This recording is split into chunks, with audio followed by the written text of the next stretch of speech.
Jogaram ele no poço para morrer. Há momentos na vida em que você olha para trás e percebe que o chão que parecia sólido debaixo dos seus pés era, na verdade, uma ilusão, construída pelo orgulho, pelo medo ou pela inveja. Há momentos em que você descobre que as pessoas que estavam ao seu redor não estavam com você, estavam apenas esperando a hora certa. E quando essa hora chegou, elas jogaram você no poço. Mas antes de falar sobre os que jogam, preciso falar sobre os que foram jogados. Preciso falar sobre José. Preciso falar sobre você, porque a história de José não está apenas no Gênesis. Ela está acontecendo agora, nas casas, nas igrejas, nos ambientes de trabalho, nas famílias que deveriam ser santuário e às vezes se tornam campo de batalha. A história de José está sendo vivida por pessoas que amaram de verdade, que serviram com sinceridade, que sonharam com fé e mesmo assim foram empurradas para dentro de um poço escuro, frio e silencioso. Se você está nesse poço agora, ou se Stebe, ou se tem medo de cair, este roteiro foi escrito para você. Não com promessas fáceis, não com palavras ocas que soam bem, mas não sustentam o peso da dor, mas com a verdade que liberta, mesmo quando dói, com o amor que não abandona, mesmo quando tudo parece perdido. Vamos começar do começo. José era filho de Jacó. Era amado de maneira especial pelo pai, o que já o colocava numa posição delicada. A Bíblia não romantiza esse detalhe. Ela nos mostra claramente que esse amor preferencial gerou ciúme, e que o ciúme gerou ódio, e que o ódio gerou um plano frio ou calculado, executado por homens que deveriam ser seus irmãos, seus protetores, seus parceiros de destino. Eles o viram de longe chegando, e em vez de correrem ao seu encontro com abraços, começaram a tramar. Eis que vem o sonhador, disseram eles. E nessas 4 palavras está um dos maiores erros espirituais que um ser humano pode cometer: a decisão de destruir o que não se consegue compreender. Esse é o erro invisível que quero que você enxergue hoje. Não é um pecado gritante, não aparece na lista daqueles pecados óbvios que todo mundo reconhece e condena. Esse erro se esconde debaixo de comportamentos que parecem razoáveis, justificados, até santos às vezes. Mas por dentro, Eli corrói tudo. Ele destrói relacionamentos. Ele destrói destinos. Ele destrói a alma de quem o carrega. Esse erro tem nome. É a incapacidade de suportar o chamado do outro. Os irmãos de José não conseguiam suportar os sonhos dele. Não conseguiam suportar o fato de que Deus havia colocado algo sobre ele que não estava sobre eles. Pelo menos não da mesma forma, na mesma intensidade, na mesma expressão. E em vez de perguntarem a Deus o que ele queria fazer neles, eles decidiram apagar o que Deus estava fazendo nele. Isso acontece com mais frequência do que a gente gosta de admitir. E acontece muitas vezes dentro dos espaços que deveriam ser os mais seguros. A família, a amizade, a comunidade de fé. Pessoas que convivem com você de perto, que conhecem seus sonhos, que ouviram suas orações e que, por razões que muitas vezes nem elas mesmas conseguem articular completamente, não conseguem ver você avançar sem sentir algo apertar por dentro. Por que esse erro passa despercebido? Por que ele é tão difícil de identificar? Porque ele raramente se apresenta como ódio, raramente se apresenta como inveja declarada. Ele se disfarça, ele usa a roupagem de cuidado, de conselho, de preocupação. Os irmãos de José provavelmente, se você os confrontasse, teriam 1000 justificativas para o que fizeram. Ele era arrogante com os sonhos dele.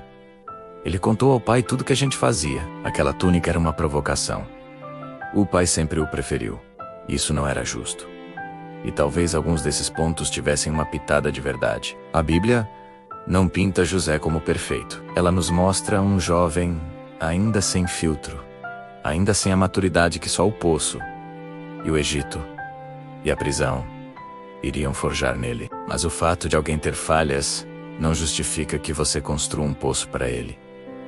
E é aí que mora o perigo. Porque quando a gente mistura uma crítica legítima com uma motivação torta, o resultado é devastador. Você começa com uma observação real.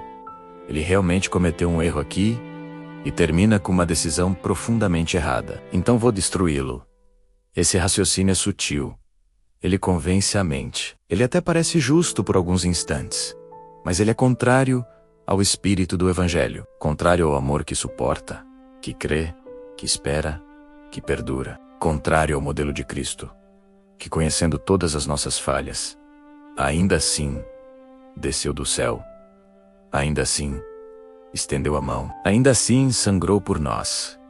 Agora, me deixa perguntar com gentileza, mas com firmeza. Você já jogou alguém no poço? Não com as mãos, talvez, mas com as palavras, com um silêncio estratégico, com a informação que você escolheu passar para frente, com o apoio que você retirou exatamente na hora em que a pessoa mais precisava, com a porta que você fechou, com a oportunidade que você não mencionou, com o elogio que você nunca deu, porque no fundo, você não queria vê-lo crescer. Não estou dizendo isso para condenar. Estou dizendo porque todos nós já estivemos em algum momento num dos dois lados desse poço.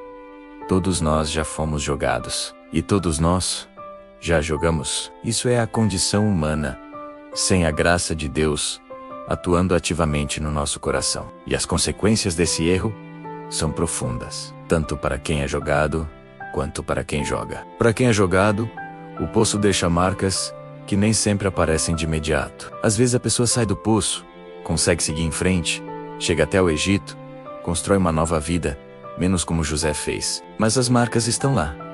A dificuldade de confiar, novamente, o reflexo automático de se proteger antes de se abrir. A pergunta que volta nas madrugadas: o que eu fiz de errado para merecer isso? Por que as pessoas que eu amei me trataram assim? E o mais doloroso: o silêncio de Deus no momento em que o poço fechou acima da cabeça. Porque José ficou no poço. Os irmãos se sentaram para comer, como se nada tivesse acontecido, enquanto ele gritava lá dentro. E parece que o céu não respondia. Se você está nessa experiência agora, quero que você ouça isso. O silêncio de Deus não é a ausência de Deus. O poço não é o fim da história. José estava no poço no capítulo 37. Mas no capítulo 41, ele estava diante do Faraó.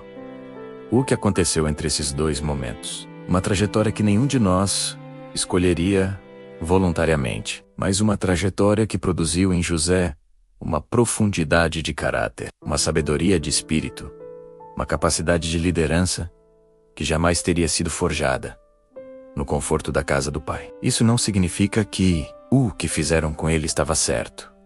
Não. A Bíblia nunca absolveu os irmãos de José com base na providência de Deus. O mal que eles fizeram continuou sendo mal. A providência de Deus não santifica o pecado das pessoas. Ela o redireciona. Ela o usa apesar de si mesmo. Ela tira das mãos do inimigo aquilo que o inimigo pretendia usar para destruir e o transforma em instrumento de propósito. Vocês planejaram mal contra mim, disse José aos seus irmãos muitos anos depois, com lágrimas nos olhos. Mas Deus planejou isso para o bem. Essa frase não apaga a dor. Ela não diz que a dor era necessária ou merecida. Ela diz que Deus é maior do que a maldade dos homens, que o plano dele não pode ser abortado por nenhum poço, por nenhuma inveja, por nenhuma traição. Mas agora preciso falar para os que jogaram, para os que estão carregando na consciência o peso de algo que fizeram menos uma traição, uma omissão, uma palavra que destruiu, uma oportunidade que você sabotou, um relacionamento que você afundou porque não conseguia suportar o crescimento do outro. Os irmãos de José viveram com esse peso por anos. A Bíblia mostra claramente que quando vieram ao Egito buscar alimentos na época da fome, quando foram postos à prova sem saber que o irmão estava diante deles, a culpa veio à tona. Na verdade, somos culpados com respeito ao nosso irmão, disseram eles entre si, porque vimos a angústia da sua alma quando nos suplicava, e não o ouvimos. Por isso, este aperto nos sobreveio. Anos depois, a culpa ainda estava lá, porque a culpa não prescreve quando não é tratada. Ela vai ficando, vai fermentando, vai se transformando em outros comportamentos, em outras defesas, em outras formas de evitar a verdade que você sabe, lá no fundo, que precisa ser enfrentada. E qual é o caminho? Não é a autopunição. Não é o autodesprezo que faz a gente se flagelar eternamente, sem nunca realmente mudar. O caminho é o arrependimento genuíno, que em grego é chamado de metanoia. Uma mudança de mente, uma inversão de direção, um voltar-se completamente para outra perspectiva. Arrependimento genuíno é quando você para de justificar e começa a enxergar. Quando você para de usar as falhas do outro para explicar o que você fez e começa a assumir a responsabilidade pela sua própria escolha. Quando você diz como os irmãos de José disseram: eu vi a angústia dele, eu ouvi o apelo dele, e não o ouvi. Isso foi minha escolha. Isso foi meu pecado. E então você leva isso a Deus, não com vergonha que paralisa, mas com humildade que liberta. Porque o mesmo Deus que estava com José no poço, está com você agora, na sua confissão, na sua quebrantamento, na sua decisão de não continuar sendo essa versão de você mesmo, que joga pessoas em poços. A graça de Deus não é licença para pecar, mas ela é sempre maior do que o pecado que você trouxe a Ele. Isso é o coração do Evangelho. Isso é o que a cruz significa. Que não há poço tão fundo que o amor de Deus não possa alcançar. Nem o poço em que você foi jogado, nem o poço que você ajudou a cavar para outra pessoa. Quero convidar você agora a um momento de exame sincero. Não um exame que você vai fazer para se sentir mal consigo mesmo e depois fechar esse vídeo exatamente igual ao que estava antes. Mas um exame que começa uma conversa real com Deus, que abre espaço para o Espírito Santo iluminar aquelas áreas que a gente costuma manter no escuro porque tem medo do que pode encontrar lá. Pergunte a si mesmo: tem alguém em minha vida cuja vitória eu torço contra, mesmo que em silêncio? Tem alguém cujo crescimento me incomoda de um jeito que eu prefiro não examinar? Já sabotei, de alguma forma, o caminho de alguém, menos com palavras, com omissão, com movimentações estratégicas, porque eu não conseguia suportar que ele chegasse antes de mim. E do outro lado, tem um poço onde eu ainda estou. Tem uma mágoa que eu ainda estou carregando de alguém que me jogou lá e que eu ainda não trouxe completamente para Deus. Tem uma história que eu ainda conto para mim mesmo, onde eu sou sempre a vítima e o outro é sempre o vilão. E essa história me impede de avançar, porque o perdão não é sentimento. Não é dizer que o que fizeram com você estava certo. Não é fingir que não doeu. É uma decisão. É uma entrega. É dizer para Deus: eu não consigo fazer isso sozinho, mas eu escolho não deixar esse poço definir minha identidade, meu futuro, minha capacidade de amar. José chorou quando se revelou aos seus irmãos. Chorou muito. E esses não eram choros de fraqueza, menos eram choros de alguém que havia carregado uma história pesada por anos, e que agora via, com os próprios olhos, que aquela história tinha chegado a um capítulo de redenção que nenhum dos envolvidos tinha planejado. Que Deus estava ali. Que Deus sempre havia estado ali. Mesmo mesmo no Egito, mesmo na prisão, mesmo no silêncio. Deus estava ali. E Ele está aqui agora. Se você está no poço, Ele está no poço com você. Não para romantizar o poço. Não para dizer que o poço é bom, mas para dizer que o poço não tem a última palavra. Que há uma mão que desce ao lugar mais fundo onde você se encontra. E que não tem medo da sua escuridão, da sua dúvida, da sua mágoa, da sua confusão. Se você é um dos que jogaram, Ele está aqui com misericórdia. Não para passar a mão na sua cabeça e dizer que tudo bem. Menos porque não estava tudo bem. Mas para dizer que ainda há tempo, que o arrependimento tem porta aberta. Que a restauração é possível. Mesmo que difícil, mesmo que longa. Mesmo que exija de você uma humildade que vai doer. Vamos orar. Pai, Obrigado por ser o Deus que não abandona no poço. Obrigado porque, quando o céu parecia silencioso, você estava trabalhando. Quando os homens traíram, você estava providenciando. Quando o caminho parecia fechado, você estava abrindo outro que nenhum olho humano conseguia enxergar ainda. Hoje, diante de quem está no poço, eu peço que você desça. Que a sua presença seja mais real do que a escuridão. Que a sua voz seja mais forte do que as vozes que dizem que foi tudo em vão. Que a sua mão seja mais firme do que o peso do abandono. E diante de quem jogou, eu peço arrependimento genuíno. Não autopunição.